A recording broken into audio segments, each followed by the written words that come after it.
vai colocar o paciente, o atleta, que seja, aos poucos dentro do esporte que ele realmente pratica. Eu estou trazendo uma coisa um pouco mais voltada ao futebol, uma coisa que eu vi durante o enfim, mas tem mais contato, então vai ficar mais fácil para mim. Mas se vocês conseguirem filtrar isso para ir para os outros esportes também, com certeza vocês vão conseguir tirar muito resultado disso, tá? Então, o grande objetivo dessa aula é a gente conseguir realmente entender o que é o retorno ao esporte, quando que ele acontece e o que a gente aplica. Como eu falei, ele é bem autodidata, retorno ao esporte. Eu vou colocar o cara que eu estou reabilitando para fazer a prática esportiva dele. Mas será que é só eu simplesmente parei a reabilitação, larguei ele lá para jogar bola e ele se vira? Lógico, você sabe que não é assim. Mas existem etapas que são interessantes da gente realmente entender em como colocar a prática e ficar mais longe possível de uma relesão. Aqui eu trouxe algumas notícias para vocês, tá? Que, de curiosidade mesmo, que vocês vão acabar vendo direto em esportes, em sites de esportes, que normalmente o pessoal vai colocar. Vamos pegar essa primeira notícia. Bruninho já faz atividades com bola em... já faz atividades com bola em Brasília e é novidade do Brasil na Liga das Nações. Veja os vídeos. Na volta de Tite, que é o treinador que saiu agora do Flamengo, aos treinos do Flamengo, Pedro faz transição do campo. E se vocês forem ver aqui, está escrito bem embaixo, bem desmiuçado. Gabigol faz trabalhos fisioterápicos no gramado do Ninho do Urubu. Tá, então no caso o Pedro ele está tranquilo e o Gabigol está então na fisioterapia. O que seriam esses trabalhos fisioterápicos que eles realmente estão querendo abordar aqui? Ele está no retorno ao esporte, o Pedro não está, o que é? E aqui tem uma outra notícia que é mais recente, que é que o Neymar tinha reprovado nos testes, né, que faziam com que ele saísse dessa fase de retorno ao esporte, e ele acabou tendo que ficar um pouco mais de 2 meses, mas ontem já tinha estreado e tudo, então já não está mais na fisioterapia. Direto vocês vão acabar vendo esse tipo de notícias no Globo Esporte ou em qualquer outro site. Basicamente todos eles estão em retorno ao esporte, todos eles estão no mesmo processo, porém vão estar em fases diferentes, que é o que a gente vai ver agora. Bom, introduzindo um pouco melhor para vocês do retorno ao esporte, esse aqui é um artigo, tá? Que ele utiliza principalmente 4 pilares para conseguir interpretar como que a gente faz esse processo, tá? Mas quando a gente fala desse retorno, vocês têm que entender que a reabilitação e o retorno ao esporte, eles estão o tempo interligados. O cara chegou com uma lesão no tornozelo. Beleza, ele está mais nesse início aqui. Ele está numa fase muito aguda, ele não consegue dobrar direito, fazer inversão, eversão, plano de flexão, enfim. Então eu não vou colocar ele mais perto do esporte. Eu vou começar a fazer um processo um pouco mais clínico. E aí, conforme o tempo for passando, ele já vai entrando nessa fase. Vocês entendendo que esses 2 ciclos aqui gigantes, né?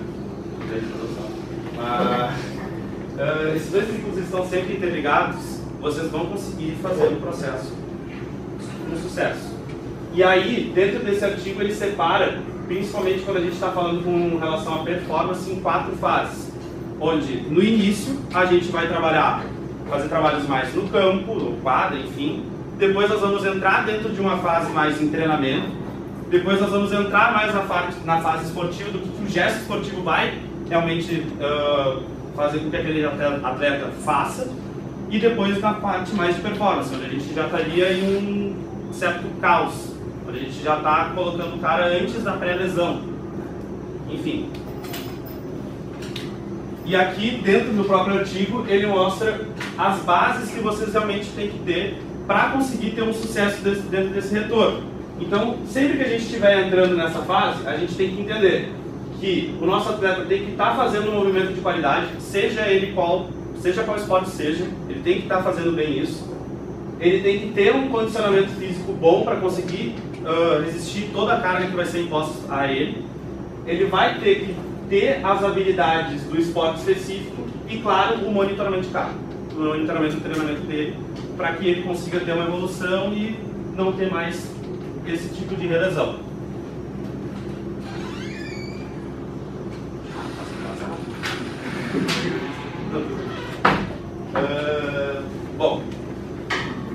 gente fala de retorno ao esporte, a gente precisa entender certos 5 pontos que são extremamente necessários dentro desse processo. Tá? Eles acabam sendo básicos, mas às vezes nem o básico é feito por todo mundo. Então, se vocês realmente entenderem isso e fizerem, vocês vão acabar, com certeza, se diferenciando. Tá? O primeiro ponto é o tempo. Respeitá-lo independente da lesão. Seja ela muscular, da articulação, do tendão, que seja, uma fratura. Respeitar o tempo dela. E sempre ter a decisão compartilhada. Como assim decisão compartilhada? Trabalho multidisciplinar. Assim, eu acho que o alto rendimento em si, né, o alto rendimento que a gente vê de futebol, dança, basquete, muito pouco da gente aqui vai realmente conseguir trabalhar com isso. Porque lá a gente vai estar realmente num funil um pouco menor para a gente conseguir entrar. E dentro desse tipo de trabalho, o trabalho multidisciplinar sempre é presente. Então, o tempo inteiro tu vai estar em comunicação. Mas se vocês querem se diferenciar, vocês têm que ter a noção de que, assim, o cara vai chegar na clínica de vocês ou para o atendimento de vocês e vocês têm que se comunicar com o médico. O cara tem um nutricionista, eu vou falar com o nutricionista. O cara tem um psicólogo, eu vou falar com o psicólogo. Porque daí, assim, tu vai ter um sucesso dentro desse progresso. Outra questão, outra consideração que vocês têm que entender. Os testes, eles vão ser a base de tudo para vocês. Utilizar simulações para a tomada de decisão na hora do gesto esportivo. Como eu falei, guia para o processo. Se vocês não testam o atleta de vocês, o paciente, seja, vocês não vão estar conseguindo embasar o processo de vocês e vocês talvez até nem vão estar chegando no objetivo que aquele cara quer. O cara joga basquete, ele não consegue ter uma impulsão tão boa porque ele estourou o tendão aquileu. Tá, então eu vou ir na literatura, vou pesquisar os testes que eu faço, tudo. Cara, se tu não pesquisa esses testes e tu só vai, na real ele tá com força, então ele tá liberado. Vocês não vão conseguir chegar no que vocês realmente querem e talvez até causem um problema de lesão muito grande ali. Porque ele não vai estar preparado para o gesto esportivo dele. Então treinem isso para vocês realmente terem uma base. Outra questão, carga de trabalho, controle para minimização de riscos de uma relesão. E eu deixei em caps lock, porque assim, periodização. Vocês estão ouvindo, não estão ouvindo só da minha boca, vocês estão ouvindo também de outras pessoas. O Rafa veio aqui e ele talvez hoje é o cara que pode melhor falar isso. O cara é fisioterapeuta e preparador físico. Ele fez 2 cursos. Ele mesmo aqui na reunião falou, a periodização às vezes está mais presente no físio do que no educador físico. Porque se tu tem um erro de controle de carga, o cara tá ferrado. Então, a pessoa que for falar para vocês que é balela de periodização, não precisa de periodização para saber, já se afasta. Com todo respeito. Porque, cara, vocês o tempo inteiro estão ali, vocês estão mais presentes às vezes até que o próprio preparador físico. Vocês têm que entender o mínimo de periodização. Macrociclo, mesociclo, microciclo, quanto que eu vou dar de intensidade, volume, enfim. Lógico, não precisa fazer o trabalho do preparador físico, entendam isso. Mas vocês têm a noção disso, ela é básica. Hoje em dia, ela é básica. Antigamente, ela era diferencial. Hoje, para quem vai trabalhar no esporte, ela é básica. Psicológico. Atentar sobre fatores psicológicos, e eu também coloquei em caps lock, biopsicossocial. Quem estava, na real, acho que pouca gente estava, Carol, Malu, não sei o que, a Fê. Hoje a gente teve, no caso, uma palestra na cadeira, e o cara que veio na palestra, ele falou um tópico só de biopsicossocial. O que é basicamente vocês entenderem aonde está o contexto do atleta e do paciente que vocês estão tratando. Ele foi criado de uma maneira, ele vai vir de uma maneira muito diferente de qualquer outra pessoa, cada um é individualizado. É a mesma coisa do princípio de treinamento que mostraram para vocês, individualidade. Cada um vai ter essa individualidade, e vocês têm que respeitar isso. E quando vocês estão, e acho que todos os professores na real falam, às vezes o físico faz o trabalho até do psicólogo. Porque o cara que está mais tempo lá com o paciente no hospital, o paciente na clínica, o atleta, vocês têm que se atentar aos sinais. Então, cara, se o cara, vocês veem que, por exemplo, o cara chegou, ele dormiu mal, não está bem, alguma coisa, vocês têm que ir lá conversar com o cara, tem que entender quanto de carga que vão colocar ali para ele. Isso é também uma questão básica que vocês têm que ter a empatia no momento e a discernimento de entender o que está acontecendo ali no momento, para vocês irem evoluindo aos poucos. E ali reforçando mais a questão do consenso. trabalho multidisciplinar. Sempre tenham isso em mente. Quanto mais gente vocês trabalharem junto, melhor. Bom, seguindo, esse aqui, eu acho que até o próprio Pedro coloca na cadeira dele, é um método que foi criado em 2015, tá? O método STAT. O que acontece? Esse artigo, ele separou 3 etapas, tá? Na qual ele avalia a avaliação do risco de saúde da lesão do atleta, a avaliação do risco de atividade que teria o atleta fazendo a atividade, qual é o risco que teria para a lesão, e a avaliação de tolerância ao risco que esse atleta estaria imposto e que poderia prejudicar a lesão. O que acontece? Esse método, ele é um método que muita gente do esporte acaba mostrando, tá? Só que, conforme agora eu for falando, vocês vão ver que vocês já fazem isso na prática. Vocês já estão fazendo isso no CR, no hospital, em qualquer outro lugar. Vocês o tempo inteiro têm que estar atentos aos sinais que o atleta e o paciente está dando para vocês com aquilo que vocês estão fazendo. Então, assim, é um método que é muito utilizado pré-retorno ao esporte, mas que vocês já estão fazendo isso, normalmente. Mas que são pontos que vocês têm que se atentar para terem um sucesso nesse processo. Bom, fase 1. Fatores clínicos de saúde do tecido. Avaliar todos os tipos de sinais e sintomas, dor, edema, testes e exames. E ter conhecimento da história pregressa. Então é basicamente isso que eu estava antes comentando. Vocês se atentarem aos sintomas e sinais que o cara vai estar ali no momento. E vocês terem justamente esse conhecimento aqui de história pregressa, ele é essencial para vocês terem uma evolução depois de tudo. Porque às vezes o cara vai chegar de primeiro para vocês, enfim, e aí vocês não vão realmente saber, vocês vão ter que fazer uma anamnese do cara, enfim.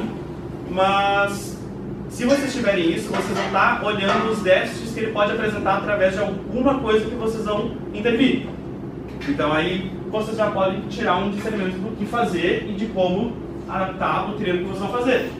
Aqui eu coloquei um artigo, tá? Eu acho que não vai dar para olhar direito, tá meio ruim a imagem. Mas depois, se vocês tiverem curiosidade, pesquisem, que é um artigo bom. Esse aqui é a classificação da British, tá? Sobre lesão muscular. O que a gente tem conhecimento de lesão muscular? Grau, ou seja, a profundidade que o músculo foi atingido. Grau 1, grau 2, grau 3. Grau 1, leve, grau 2, médio, grau 3, o cara se ferrou. Não tem mais músculo ali, vai ter que ir para cirurgia, enfim. A British pegou esses níveis de 1, 2 e 3, só que ela adicionou a posição. Porque, vamos concordar aqui, se a pessoa tem uma lesão no tendão, ela é totalmente diferente do peito. Uma região mais elevada, uma região mais vascularizada, outra não. Então tem essas diferenças, e a British traz justamente isso para a gente entender. A A seria na posição mais aqui, ó, miotendínea do músculo. A B seria mais no meio do ventre. E a C seria bem na parte mais do tendão. Enfim, é um conhecimento e um tipo de fator que vocês vão de saúde do tecido que vocês têm que entender. E não só aplicando necessariamente para vocês entenderem na lesão muscular. Essa classificação aqui está trazendo só das posteriores, mas vocês podem colocar em outras lesões musculares. Mas ter o conhecimento das lesões também, que tiver fratura na articulação, no osso, enfim, é necessário para vocês entenderem todo esse processo. Fase 2. Estresse ao tecido, modificadores de risco esportivo. Avaliar o estresse que o tecido será submetido ao exercício, a intervenção que vocês forem fazer. Controlar as variáveis de frequência, duração e intensidade da intervenção.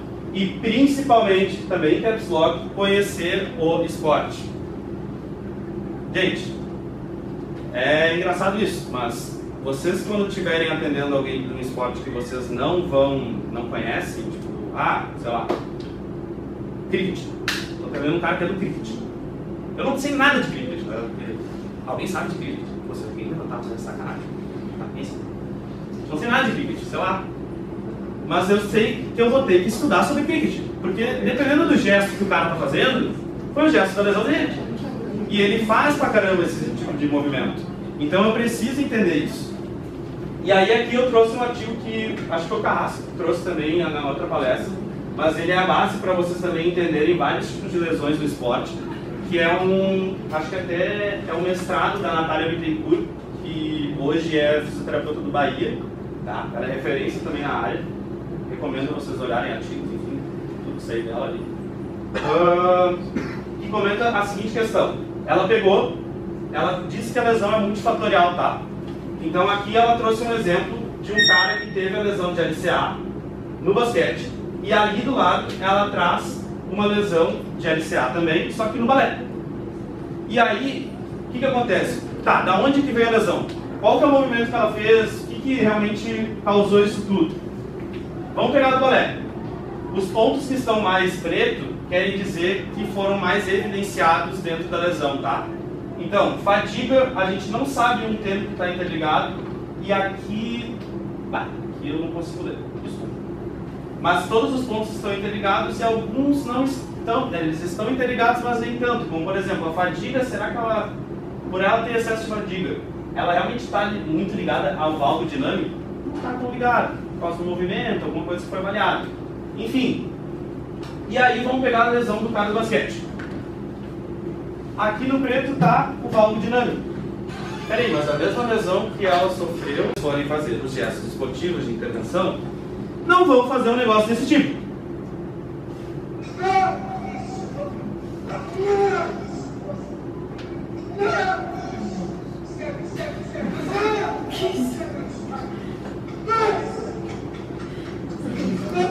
Era um momento que eu descontraí, viu? Enfim, quando a gente está falando disso, não é a especificidade da gente realmente pegar o beat deles e fazer o cara fazer o mesmo gesto na academia. Não, é justamente vocês entenderem o gesto esportivo e o que envolve o músculo, o que o cara está fazendo ali. E aí sim focar em cada parte. Lógico, vão ter exercícios de maluco, que nem esse, e realmente eu não duvido que tenha gente fazendo isso na academia, eu não duvido mesmo. Porque tem de louco para tudo. Mas, enfim, entendam justamente essa parte de vocês conhecerem o esporte, tá? E a última fase que o método START nos traz é os modificadores de tolerância ao risco, que ele comenta mais as questões que seriam como se fossem fatores que nós não teríamos como mensurar ou coordenar, como, por exemplo, o momento da competição que o cara está, a pressão que o atleta recebe em cima disso, a pressão externa, os conflitos de interesse. Porque se a gente está trabalhando em clube, a gente não está trabalhando só com o atleta, a gente está trabalhando com o treinador, a gente está trabalhando com o empresário dele, aí tem uma outra empresa que está fazendo publicidade do cara e precisa também que o cara seja bem, é um monte de gente, é um monte de pressão. Então, além disso, também o mascaramento da lesão. Ué, como assim mascaramento da lesão? A gente está atendendo o atleta, o paciente, enfim, e tem gente que se apega físico, justamente está nesse processo, e também não quer voltar. Então ele está mascarando alguma coisa da lesão. Ou ele está mascarando algo que ele não quer mostrar para vocês que ele está bem, só que no fundo ele está mal. E aí vocês têm que ter justamente essas questões dos testes bem presentes com vocês. Bom, segundo o método START, vocês tendo essas três fases e vocês avaliando se o cara está bem em todas, vocês podem colocar a pessoa para o retorno ao esporte. Não necessariamente é isso como eu comentei, vocês o tempo inteiro estão fazendo isso, tá? E seguindo um pouco mais para a parte, essa é uma parte mais de futebol, mas que também vai correlacionar um pouco agora com a nossa prática. Eu acho que o próximo slide já é a prática. Esse aqui é um guideline feito pelo Matt Taber e o Tom Ellen, que são, acho que, dois preparadores físicos lá da Premier League, onde eles fizeram há um tempo atrás como se fosse um guideline para vocês irem recuperando o atleta de futebol, nesse caso, de um controle total que vocês têm dele, né, que o cara está lá na fisioterapia, enfim, na reabilitação, até o caos, que seria justamente o momento do jogo, onde vocês não têm como controlar. Então, eles separaram por 5 fases: controle total, controle moderado, controle caos, moderado caos, alto caos. É um artigo bem interessante porque o que acontece? No futebol, a gente tem uma característica muito semelhante às vezes ao basquete e a esportes muito de troca de direção, que são as trocas de direção, são o tempo de distância que vocês estão percorrendo, então, que nem na corrida, 5 km, 10 km, os jogadores também fazem, e o que eles chamam de high speed running, os sprints. São coisas que vocês, dentro desse guideline, conseguem justamente intensificar. Aqui está bem resumido, tá? Mas dentro do artigo ele traz tipo, níveis de VO2 máximo e algumas outras coisas que vocês têm que se atentar. Mas basicamente o que é, botando um pouco em prática, vocês estão lá no controle total, vocês vão ter os game load, tá? Seriam as porcentagens de trabalho que vocês dão conforme as trocas de direção, enfim, os trabalhos que vocês fazem. No controle total, vocês estão fazendo exercícios relativamente controlados e retornando ele à corrida. E aí o número de sessões é baixo, de 2 a 4 sessões. A gente está falando de um atleta mais profissional, enfim. Depois nós vamos ir para o controle moderado. Redução progressiva do controle e mudança de direção controladas. E o aumento da intensidade das corridas. As sessões já aumentam.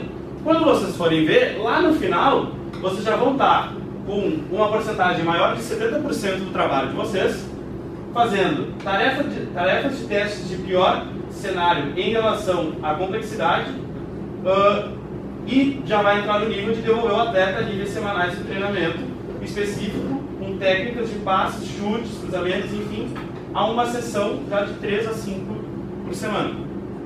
Então é o controle gradativo que ele vai fazendo aqui. Tá? E como vocês podem ver, tanto as demandas do futebol que ele fala aqui e a parte física estão o tempo inteiro interligadas. Elas só vão fazendo como se fosse aquela curva de intensidade e volume. Vocês não vão estar com um volume no alto e um volume alto e uma intensidade alta. Vocês estão colocando a vida do cara que vocês estão tratando em risco. Ele vai estar lá perto de uma lesão. Então vocês não vão colocar isso. E assim funciona para cá. Primeiro um pouco mais na parte física, para depois colocar para o esporte. Como eu falei, isso daqui é mais o futebol, tá? Só que se vocês tiverem o filtro de conseguir entender, porra, são esportes parecidos, basquete, futsal, essas coisas, eu posso talvez filtrar e colocar isso aqui. Tá? Entendam que nem sempre tudo que vocês vão achar vai ser para aquilo específico que vocês querem. Mas se vocês souberem filtrar, vocês vão conseguir ter um resultado disso. Lógico, não filtro em tudo, né? Mas vocês vão conseguir entender como que funcionam as coisas. E sempre tenham em mente, a questão da literatura é importante para vocês terem base. Tá? É chato pra cacete, mas é uma base para vocês. E aí, entrando um pouco na parte prática. Eu separei 3 testes, tá? Pra gente fazer lá embaixo, que horas? Onde? Acho que ia falar em 40 minutos. Tá. Acho que vou acabar agora em 10 minutos, 15, vai ter um gap de 15 minutos pra gente chegar ali na quadra, tá? Mas enfim. Não sei a palavra, eu só vim no recreio, né? Separei 3 testes, tá? Que vocês podem utilizar para a fase mais final, tá? De um retorno ao esporte. E aí justamente cabe a vocês a entender em qual esporte e em qual demanda eu vou estar utilizando esse teste, tá? Então o teste T, literalmente um T, onde o atleta vai começar aqui no ponto A. Tem várias maneiras de fazer, tá? Eu aprendi ali na cadeira de educação física, porque eles englobam também junto agilidade, tá? Eles não vão ver para reabilitação. Então, qual que é a maneira que eles, por exemplo, faziam? Vai do cone A até o cone B, toca com a mão direita aqui, vai se deslocar lateral, toca com a mão esquerda aqui, se desloca a lateral, toca com a mão direita, volta reto. Isso igual agilidade. Mas como é que vocês podem, talvez, modificar para vocês realmente entenderem que pode ser bom para vocês? Eu posso vir daqui. Aqui eu ia fazer uma pergunta no quadro leitor, mas enfim, agora eu vou. Eu posso começar aqui do cone A, tá? Eu venho aqui, contorno por dentro, contorno esse cone por dentro também, tudo frontal, contorno por dentro aqui o D também e venho aqui para frente. Esse tipo de teste onde vocês contornam um cone, para que tipo de lesão vocês acham que pode servir? Essa cruzada. Cruzado. Por quê? Tu tem justamente todo o movimento de rotação. Tu tá o tempo inteiro ali instigando ele a fazer esse movimento de rotação. É o movimento de mecanismo que realmente acontece a lesão. Então por isso que vocês vão aplicar mais no final. Tá, e como é que eu vou saber se o cara está realmente liberado? Aqui tá dando vocês. Já está aqui com os resultados. Se o cara tiver um resultado acima de 11,5, tem alguma coisa errada. É provavelmente o joelho ou não sei. Alguma coisa ele vai ter que melhorar. É justamente a questão dos testes do Neymar que eu mostrei ali no vídeo. Houve alguma coisa errada, não sei o que foi. Então vamos puxar um pouco e aí vamos trabalhar isso. Enfim, outra maneira. A gente vai fazer só o frontal, tá? Mas outra maneira que vocês podem também fazer. A mesma coisa que eu comentei como aprendi ali na educação física. O cara vem pra cá, vem do A pro B, desloca lateral, frontal. Para que tipo de lesão você pode usar? Você tem mais deslocamento lateral? Fala! Ligamento lateral. Pode fazer ligamento lateral, pode fazer para adutor. Está lá o tempo inteiro fazendo esse movimento assim, está o tempo inteiro instigando os adutores. Então, cabe a vocês irem na literatura, entenderem o que é o teste e pensar como você pode aplicar. Lógico, vocês vão ter que ter esses dados da literatura, por quê? Porque vocês precisam entender quanto tempo ele vai fazer. Normalmente, este teste específico é de 11,5, tá? Mas entendam que vocês têm que ir atrás disso. Illinois Test. Tá. Vamos lá. O Illinois Test, tá? Ele também é um teste de agilidade, onde ele vai ter muito a questão de sprint e a questão de movimentos rotacionais, tá? Então ele é um ótimo teste. Qual é o problema dele? Espaço. Por isso que a gente vai lá pra cá. Ele precisa de um espaço muito grande, tá? O que vai acontecer no Illinois? Vocês vão partir deste ponto, vão vir pra cá, fazem a curva e vão fazer o zigue-zague. Zigue-zague aqui, retorna e depois vocês vão fazer outro sprint e aqui. Esse teste, além de ter os movimentos rotacionais, tem muita desaceleração. Então, a lesão que vocês tiverem, principalmente com lesão muscular posterior, os movimentos que você tem que parar bem o pé, rodar e fazer mais um sprint, são ótimos para isso também, tá? O problema é só a questão realmente do espaço que ele necessita, que é bem grande. Talvez eu não consiga fazer aqui embaixo no CL. Outra coisa que é muito interessante, tá? Tem mudança. Digamos que assim, o Goa vai fazer agora o teste. Aí eu vou fazer falando pra ele, Goa, vai! Foi. Aí ele fez o teste. Só que aí a Carol depois foi pra ele. E eu não falei nada pra ela só correu. Tem diferença? Qual que é a diferença? É meio básico, mas qual que é a diferença? O estímulo. Um estímulo tá... tu tá fazendo pela voz e a outra, ela que vai decidir. Então, essa questão de estímulo também é interessante vocês entenderem. Porque às vezes tu tem esportes como, por exemplo, a natação, é muito estímulo aqui, ó. O cara tem que ouvir na hora o tiro, enfim, o apito, sei lá, e ele tem que ir lá na hora. Então vocês têm que colocar, isso é uma coisa que eu não tinha comentado antes, eu comento agora. Os testes que vocês vão ter que fazer, eles precisam simular totalmente o gesto esportivo. O gesto esportivo e o esporte. Eu estou tratando um cara do futebol de campo. O que adianta de eu pegar ele e fazer esses testes lá na quadra de futsal? Eu estou mudando o ambiente.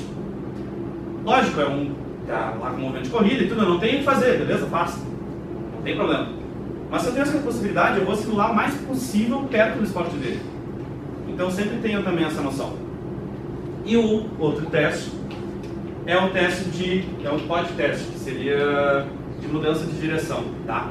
Tem duas partes aqui. Uma que vocês talvez até consigam fazer, dependendo da situação, acho mais difícil.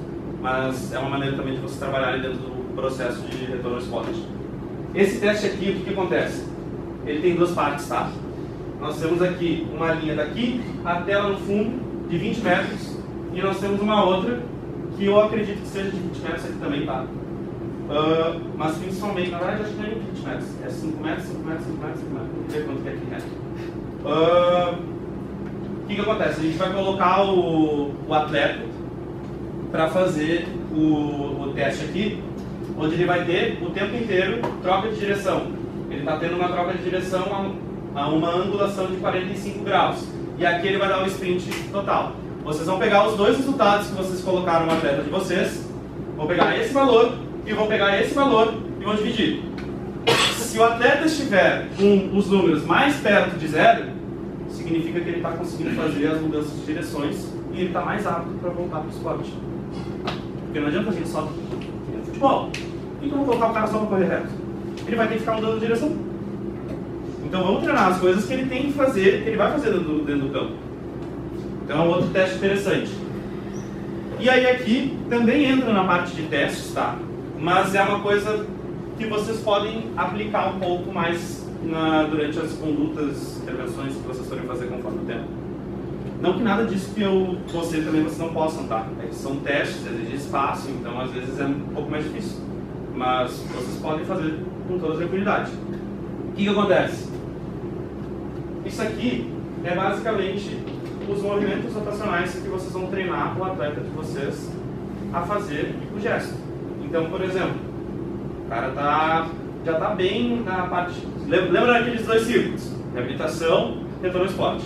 O cara já está saindo da reabilitação, entrando no retorno ao esporte, já introduzi corrida, estou vendo que ele está começando a ter um gesto motor legal. Cara, vamos então pro campo. Vocês vão chegar lá e vão pensar, pô, eu quero trabalhar alguma coisa de sprint, eu quero trabalhar alguma coisa de desaceleração, beleza? Então vamos colocar literalmente um cone aqui, um cone lá, para ele entender o movimento de corrida e o movimento de desaceleração. Ele vai chegar, pum, acelerou e volta. E vocês estão fazendo conforme o número, tá? Isso fica mais fácil quando vocês estão, logicamente, no alto nível, porque vocês acabam tendo os valores de GPS, enfim, que isso facilita. Às vezes, quando vocês estão só por vocês têm que imaginar, tipo assim, olhar físico e repetição por reserva. Ah, quantas mais você aguenta? E eu olho o esforço dele. Pá, ele não está mais aguentando nada, eu vou puxar a rédea porque eu estou vendo que o cara não vai aguentar mais. Isso vai ter que ser um pouco mais no feeling de vocês, tá? Mas enfim, aí eu vejo que ele progrediu bem na reta, tá? Vamos colocar agora um componente de rotação, 45 graus. Então vamos colocar um cone aqui e outro aqui. Ah, beleza, ele está progredindo legal. Então vamos colocar um cone aqui, um cone aqui. Ele já está agora trocando total a direção dele. E aí eu depois posso fazer 135 graus. Pá, eu vou chegar e já vou ir na outra diagonal e ir lá pra frente. Pá, e o cara tá evoluindo bem, meu. Vocês podem, inclusive, fazer circuitos desse tipo de coisa, conforme o tempo. Vocês podem pegar aquele outro teste ali, que eu tinha mostrado pra vocês, e treinar literalmente aquilo lá. Pá, eu tô vendo que ele tá indo bem nas corridas de 45 graus, então ele vai fazer esses movimentos de 45 graus. Eu vou montar esse circuito e vou ir. De gesto esportivo. Usa a mão. Vai até lá. Pum! Não vai ter ninguém dominando, só jogando pra frente. Mas o cara vai dominar, o cara vai dar um passo, o cara vai fazer qualquer coisa, entendeu? Então, são coisas que vocês têm que trabalhar dentro desse processo. E aqui eu coloquei alguns outros testes, tá? Testes de campo, que exigem justamente um espaço maior, que vocês depois podem pesquisar melhor. E os testes clínicos. Aqui eu coloquei de uma maneira mais geral, tá? Esse VVT, o dinamômetro, tá? As amplitudes de movimento, de uma maneira mais geral. Aqui já mais são testes específicos, tá? Seja cruzado, tornozelo, enfim. É só vocês irem buscar isso, tá? E como eu tinha comentado antes, nada impede de vocês pegarem esses testes aqui e realmente botarem em prática com ele. Quando a gente está fazendo ligamento cruzado, por exemplo, a gente já começa a fazer salto. Então vamos começar a fazer um teste de rope, que é aqueles que o cara está aqui. Já vai treinando isso, para ele estar bem preparado, tá? Alguma dúvida, alguma coisa? Tá? Ninguém quer mandar merda? Tiveram a oportunidade. Enfim, vamos para a prática.